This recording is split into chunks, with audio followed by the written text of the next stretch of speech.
today's book reading session. Let us begin with prayers.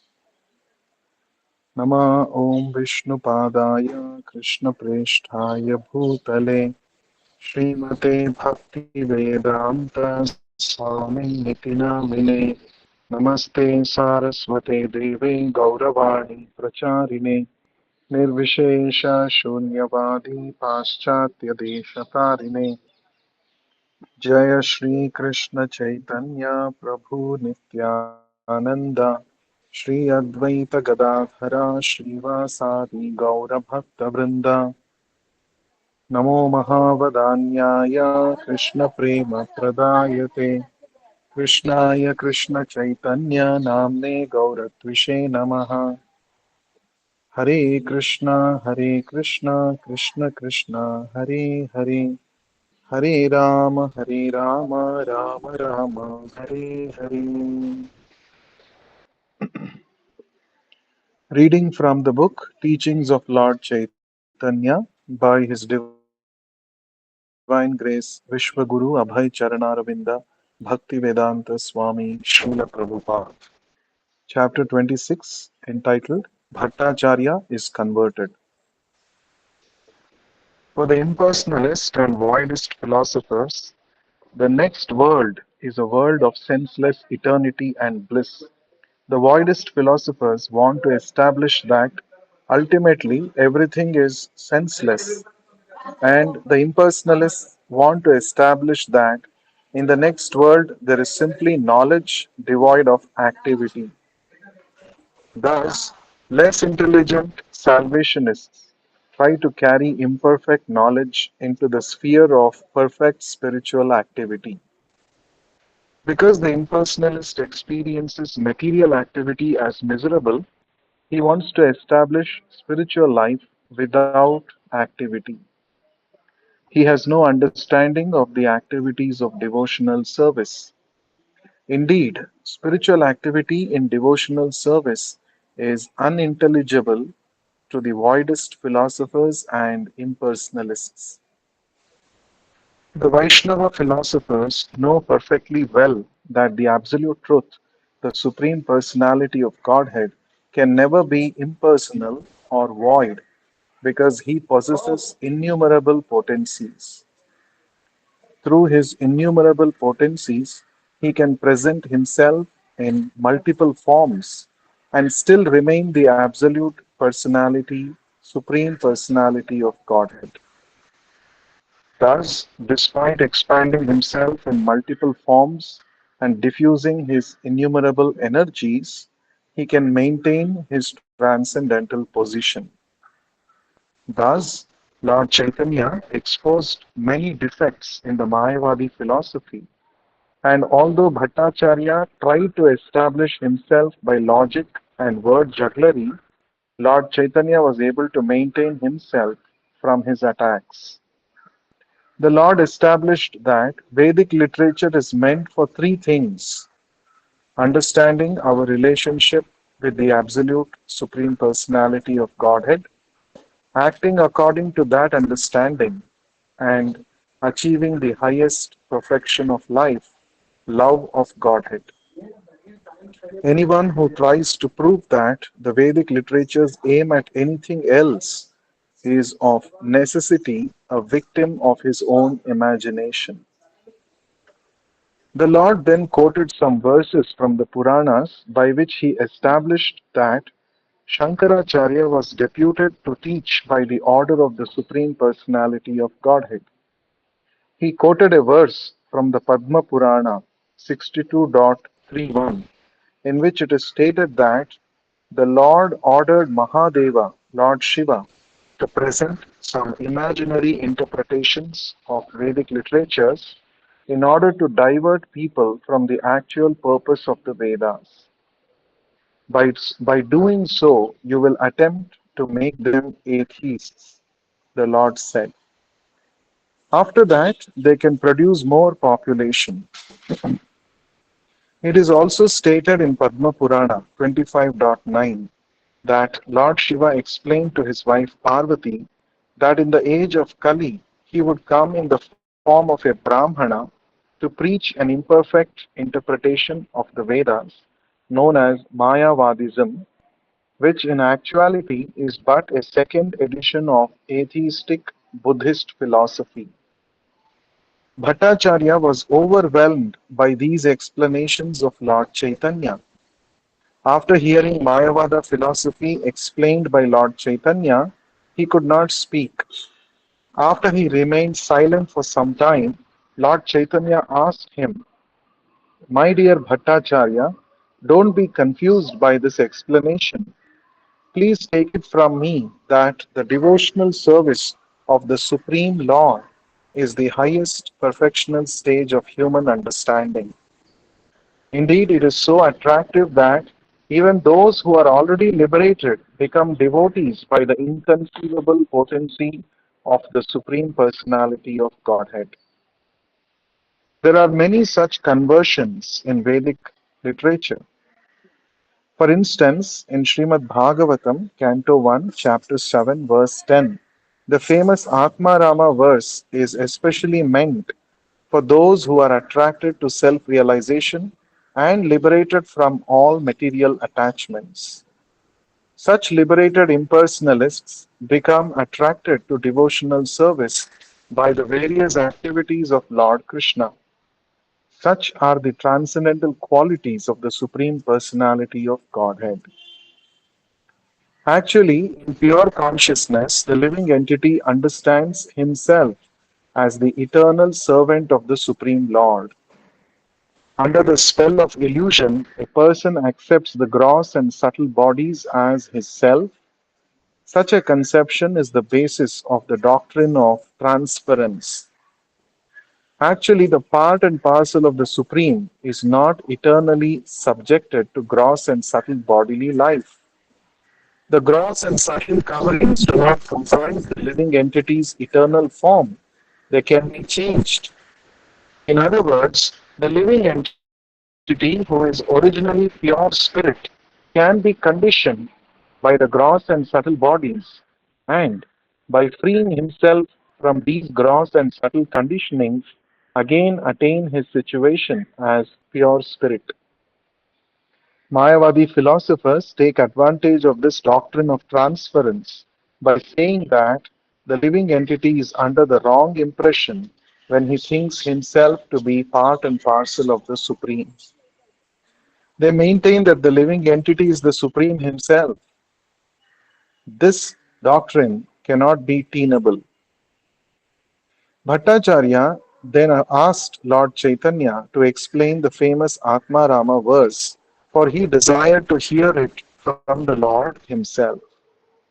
Lord Chaitanya replied that, first of all, Bhattacharya should explain the verse according to his own understanding, and then Lord Chaitanya would explain it. Bhattacharya then began to explain the Atma Rama shloka using his methods of logic and grammar. Thus, he explained the Atma Rama shloka in 9 different ways.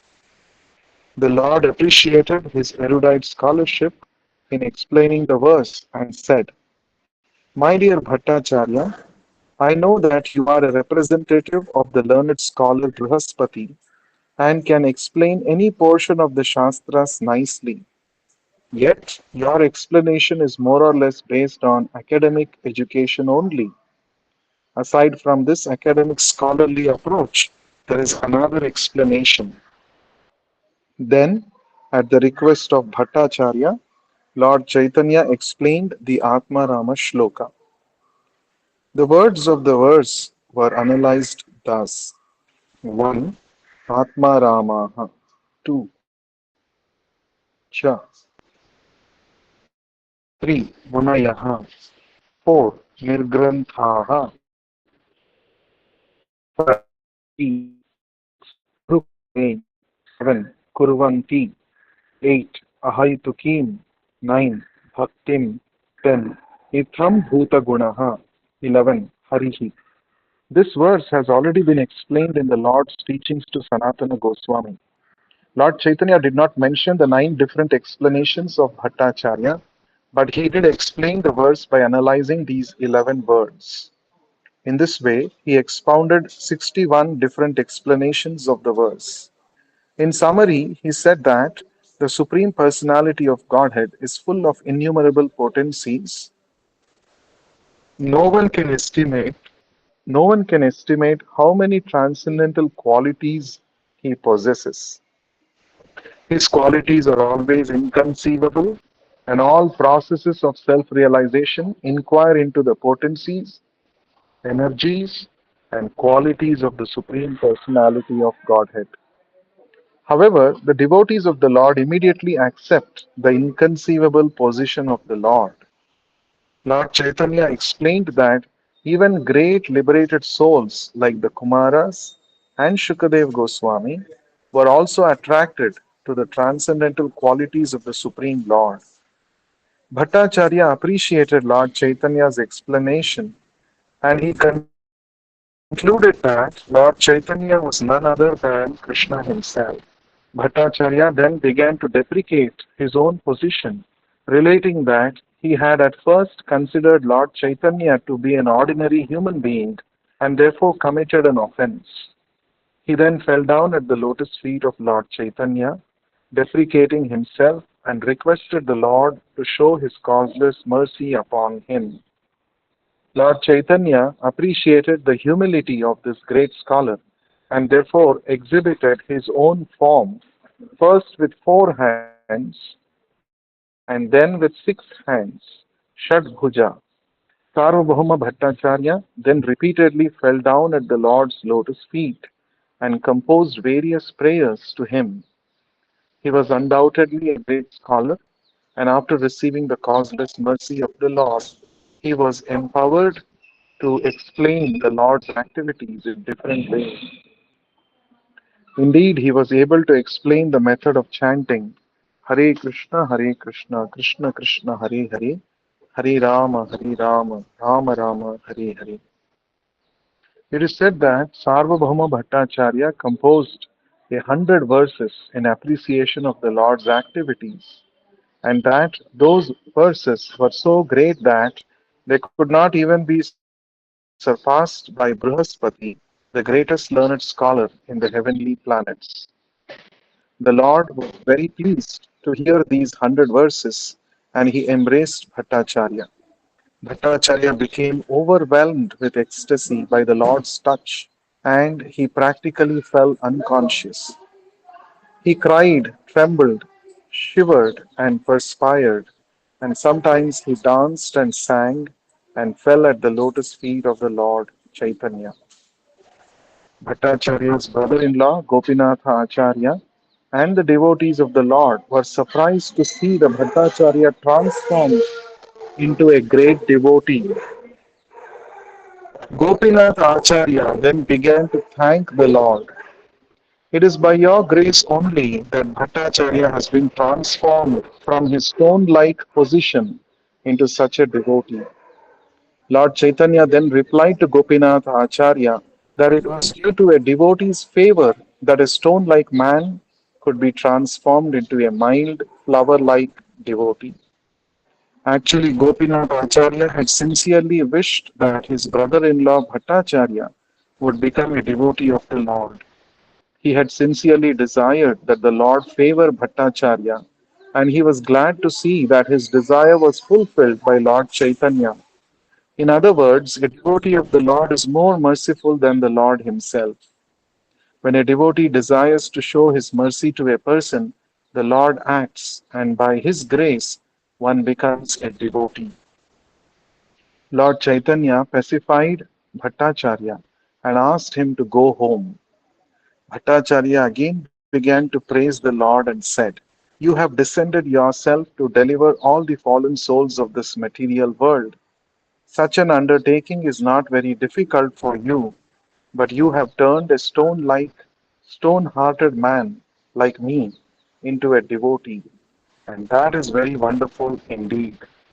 Although I was very expert at logical arguments and grammatical explanations of the Vedas, I was as hard as a lump of iron. But your influence and temperature were so great that you could melt away a piece of iron like me. Lord Chaitanya then returned to his place, and Bhattacharya sent Gopinath Acharya to him with various kinds of prasada from Jagannath temple. The next day, the Lord went to the temple of Jagannath early in the morning to attend Mangalarati. The priests in the temple brought him a garland from the deity and also offered him various kinds of prasada. The Lord was very much pleased to receive them, and he at once went to the house of the Bhattacharya, taking the prasada and the flowers to present to him. Although it was early in the morning, Bhattacharya understood that the Lord had come and was knocking on his door. He at once rose from his bed and began to say, Krishna, Krishna. This was heard by Lord Chaitanya. When Bhattacharya opened the door, he saw the Lord standing there, and he was so pleased to see him early in the morning that he tried to receive him with all care. He offered him a nice seat, and both of them sat there. Lord Chaitanya then offered him the prasada, which he had received in the temple of Jagannath, and Bhattacharya was very glad to receive this prasada from the hands of Lord Chaitanya himself. Indeed, without taking his bath and without performing his daily duties or even washing his teeth, he began immediately to eat the prasada. In this way, he was freed from all material contamination and attachment. And as he began to eat the prasada, he cited a verse from Padma Purana. In Padma Purana, it is stated that when prasada is brought or received, it must be eaten immediately, even if it has become very dry or old, or even if it is brought from a distant place, or even if one has not completed executing his daily duties. Since it is enjoined in the Shastras that prasada should immediately be taken, there is no restriction of time and space. The order of the Supreme Personality of Godhead must be followed. There are restrictions one must follow before accepting food from various people, but there are no restrictions on accepting prasada from all kinds of people. Prasada is always transcendental and can be taken under any condition. Lord Chaitanya was very pleased to see that Bhattacharya, who had always obeyed the rules and regulations strictly, accepted prasada without following any rules and regulations. Being so pleased, Lord Chaitanya embraced Bhattacharya and they both began to dance in transcendental ecstasy. In that ecstasy, Lord Chaitanya exclaimed, My mission in Jagannath Puri is now fulfilled. I have converted a person like Sarvabhauma Bhattacharya. I shall now be able to attain Vaikuntha without fail. The missionary goal of a devotee is to convert simply one person into a pure devotee. In this way, his admission to the spiritual kingdom is guaranteed. The Lord was so pleased with Bhattacharya that he began to bless him repeatedly. Dear Bhattacharya, now you are a completely pure devotee of Lord Krishna, and Krishna is now very much pleased with you. From today, you are freed from the contamination of this material body and the entanglement of material energy. You are now fit to go back to Godhead, back home. The Lord then cited a verse from Srimad Bhagavatam, Canto 2, Chapter 7, verse 42. येषां स एव भगवान् दययेदनन्तः सर्वात्मनाश्रितपदो यदि निर्व्यलीकम् ते दुस्तराम् अतितरन्ति च देवमायां नैषां ममाहम् इति धी स्वशृगाल भक्ष्ये. Whoever takes complete shelter of the lotus feet of the Supreme Lord is favored by the Supreme Lord, who is known to be unlimited. Such a person also receives permission to cross the ocean of nescience. However, one who thinks this material body to be himself cannot receive the causeless mercy of the Supreme Personality of Godhead. After this incident, Lord Chaitanya returned to his place and Bhattacharya became a pure and faultless devotee. Since he was formerly a great academic scholar, Bhattacharya could only have been converted by the causeless mercy of Chaitanya Mahaprabhu. From that day forward, Bhattacharya never explained any Vedic literature without explaining devotional service. Gopinatha Acharya, his brother in law, was so pleased to see Bhattacharya's condition that he began to dance in ecstasy and vibrate the transcendental sound Hare Krishna, Krishna Krishna, Hare Hare, Hare Rama, Hare Rama, Rama Rama, Hare Hare.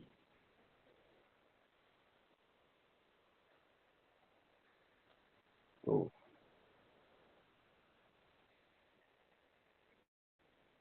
the next day, after visiting Jagannath temple early in the morning, Bhattacharya went to visit Lord Chaitanya and he offered his respects by falling down before the Lord. He then began to explain his past undesirable behavior. When he asked the Lord to speak something of devotional service, the Lord began to explicitly explain the verses of Brihan Naradiya Purana, in which it is stated, Harer Nama, Harer Nama. Upon hearing this explanation, Bhattacharya became more and more ecstatic. Seeing the condition of his brother in law, Gopinatha Acharya said, My dear Bhattacharya, previously I had said that when one is favored by the Supreme Lord, he will understand the techniques of devotional service. Today I am seeing this fulfilled. Bhattacharya offered him his due respect and replied, My dear Gopinath Acharya, it is through your mercy that I have received the mercy of the Supreme Lord. The mercy of the Supreme Personality of Godhead can be obtained by the mercy of a pure devotee. Lord Chaitanya's mercy was bestowed upon Bhattacharya because of Gopinath Acharya's endeavor. You are a great devotee of the Lord, Bhattacharya continued, and I was simply blinded by my academic education. Yes, I have obtained the mercy of the Lord through your agency only. Lord Chaitanya himself was greatly pleased to hear Bhattacharya say that a man can obtain the mercy of the Lord through the agency of a devotee. He appreciated his words and embraced Bhattacharya, confirming his statement. The Lord then requested Bhattacharya to go to Jagannath temple again, and Bhattacharya started out for the temple accompanied by Jagadananda and Damodara, two principal associates of Lord Chaitanya. After seeing Jagannath temple, Bhattacharya returned home and brought with him much prasada purchased from the temple. He sent all this prasada to Lord Chaitanya through his Brahmana servant. He also dispatched two verses written on palm tree leaves and requested Jagadananda to render him a favor by delivering them. Thus, Lord Chaitanya was offered the prasada and the verses on the palm leaves. However, before reaching the Lord, Mukunda Datta, who had also undertaken the delivery of the verses, had copied the verses in his book. When Lord Chaitanya read the verses on the palm leaf, he tore them to pieces, for he never liked to be praised by anyone. The verses only survive because they had been copied by Mukunda Datta. These verses praised the Lord, the supreme original personality of Godhead, who had descended as Lord Chaitanya to preach detachment, transcendental knowledge, and devotional service to the people in general. Lord Chaitanya was praised as the original personality of Godhead and was compared with an ocean of mercy. Let me surrender unto that Lord Chaitanya Mahaprabhu, the verses stated. The Lord, seeing that devotional service was absent, descended himself in the form of Chaitanya Mahaprabhu to preach devotional service. Let us all surrender unto his lotus feet and learn from him what devotional service actually is. These verses are considered to be most important jewels by the devotees of the Lord in disciplic succession, and by virtue of these famous verses, Sarvabhauma Bhattacharya has become known as the highest of devotees. Thus, Sarvabhauma Bhattacharya was converted into one of the most important devotees of the Lord, and he had no other interest than to serve the Lord. He thought of Lord Chaitanya constantly, and meditation and chanting became the main purpose of his life. One day, Sarvabhauma Bhattacharya came before the Lord, offered his respects, and began to read a verse from Srimad Bhagavatam, Canto 10, Chapter 14, verse 8. This verse dealt with Lord Brahma's prayer to the Lord. The verse read, Tattenukampam susamikshamaano bhunjana evatmakritam vipakam hridvagvapurбhirvidadhan namaste jivetayo muktipade sadaya bhag. A person who devotes his mind, body, and speech to the service of the Lord, even though in the midst of a miserable life fraught with past misdeeds, is assured of liberation. Bhattacharya changed the word mukti, liberation, to bhakti, devotional service. Why have you changed the original verse? The Lord asked Bhattacharya. The word is mukti and you have changed it to bhakti. Bhattacharya then replied that mukti is not as valuable as bhakti and that mukti is actually a sort of punishment for the pure devotee. For this reason, he changed the word mukti to bhakti. Bhattacharya then began to explain his realization of bhakti. Anyone who does not accept the transcendental personality of Godhead and his transcendental form cannot know the absolute truth, he said. One who does not understand the transcendental nature of the body of Krishna becomes Krishna's enemy and defies or fights with him. The enemies eventually merge into the Lord's Brahman effulgence. Such mukti or liberation into the Brahman effulgence is never desired by the Lord's devotees. There are five kinds of liberation. 1. Attaining the planet where the Lord resides. 2. Associating with the Lord. 3. Attaining a transcendental body like the Lord's. 4. Attaining opulence like the Lord. And 5. Merging into the existence of the Lord. A devotee has no particular interest in any of these types of liberation. He is satisfied simply by being engaged in the transcendental loving service of the Lord. A devotee is especially averse to merging into the existence of the Lord and losing his individual identity. Indeed, a devotee considers oneness with the Lord to be hellish. He will, however, accept one of the four other kinds of liberation in consideration for being engaged in the service of the Lord. Out of the two possibilities of merging into transcendence, namely becoming one with the impersonal Brahman effulgence and becoming one with the personality of Godhead, the latter is more abominable to the devotee. The devotee has no aspiration other than engaging in the transcendental loving service of the Lord. On hearing this, Lord Chaitanya informed Bhattacharya that there is another purport to the word mukti. The word mukti pade directly indicates the personality of Godhead. The personality of Godhead has innumerable liberated souls engaged in his transcendental loving service, and he is the ultimate result of liberation. In any case, Krishna is the ultimate shelter. Despite this reading, Sarvabhauma Bhattacharya replied, I prefer bhakti to mukti.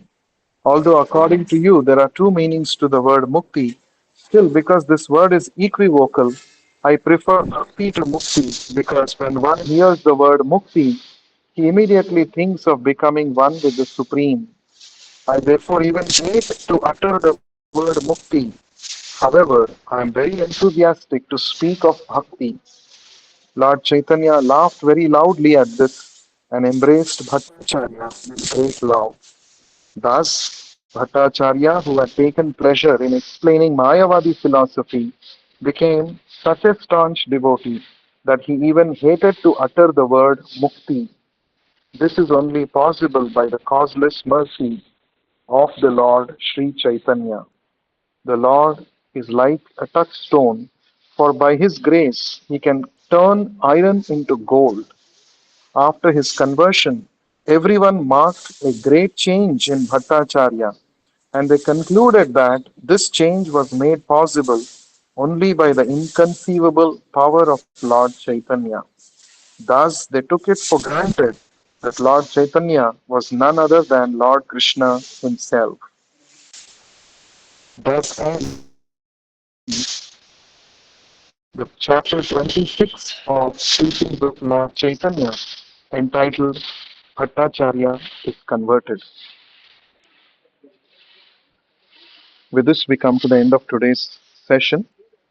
We shall continue to read this book, Teachings of Lord Chaitanya, in the next session. Thank you so much for joining. Sri Chaitanya Mahaprabhu ki jai. Vishwa Guru Srila Prabhupada ki jai. Jai Hare Guru. Krishna. Hare Krishna. Thank you, Hare Thank you, Krishna. Prabhuji. Hare Krishna, Prabhu.